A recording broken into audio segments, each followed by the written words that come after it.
Hello and welcome back to Broadside. Today we are going to talk about the setting of Assassin's Creed 3. Revolutionary War America, everybody.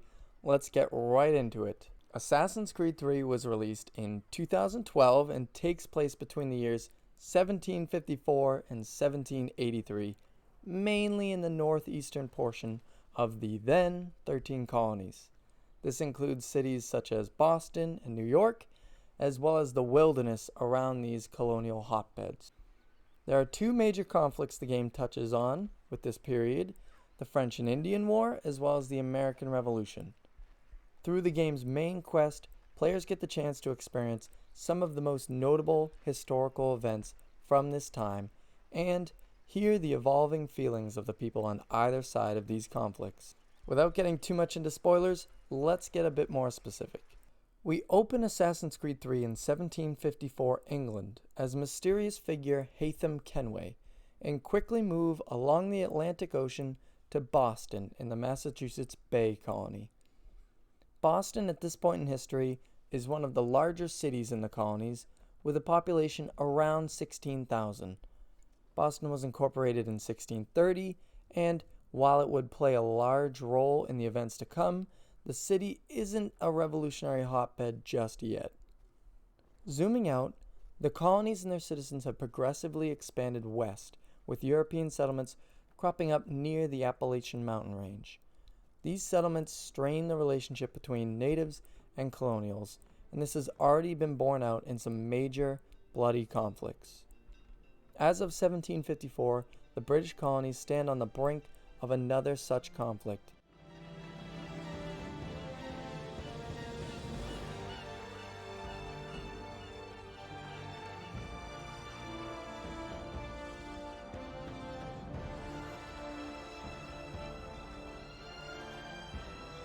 Also occupying spots on this frontier are the scattered forts of fellow colonial power France.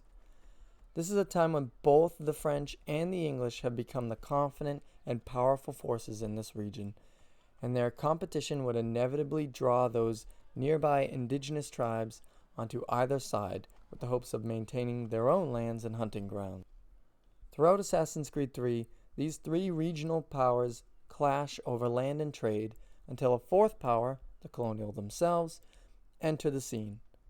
So we arrive on a continent that is close to boiling over as the French, which are to the north and west of where we arrive, and English barrel towards conflict, and the indigenous tribes have to choose between the two, which can better ensure less settlement and less hostile colonists.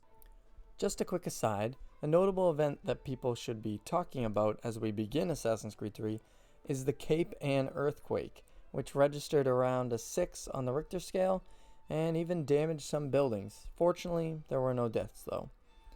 This makes it the second consecutive city that has starred in an Assassin's Creed game to suffer an earthquake just before we arrive, just like Constantinople was in the last game. Anyway, the game doesn't spend a great deal of time on that first colonial conflict, the French and Indian War, so I want to convey a few important things. France and England collide and completely reshape the power dynamics in North America. 2. Native allies get dragged into this conflict, and in general, they lose out. This conflict will put the British into an untenable situation with their American colonies. After the introductory portion of Assassin's Creed 3, we find ourselves on the road to revolution, with three competing sides. Please note that these will be oversimplifications and that the actual history is more complex than I'd like to be here, so just note that. First, we have the ruling powers from England, including some of the local officials and the British Army. Their goals are to maintain their power and position, and to avoid any outright conflict with the colonials, and continue to profit from the relationship with the colonies. Secondly, we have the colonial forces themselves. This is largely made up of regular citizens that have become politically motivated by the rules and regulations brought on by the Parliament of the English government, as well as the handling of situations by British officials regarding trade and governance. Their goals are mixed and range from full independence to just improving the relationship between England and the colonies. Thirdly, we have the indigenous groups of this region of North America. Tribes have been used by both the French and British since they established colonies here and will inevitably be drawn into the coming conflicts as well. Their goals are mixed, but it can be said that, in general, the tribes included in this game are just looking to ensure sovereignty and establishing working relationships with colonials and the colonial powers. And so we jump into a tumultuous situation, as we often do in this franchise, and are likely forced to choose a side in the complex conflict to come. Thank you so much for watching. Leave a like if you liked the video and check back next time for more Assassin's Creed content.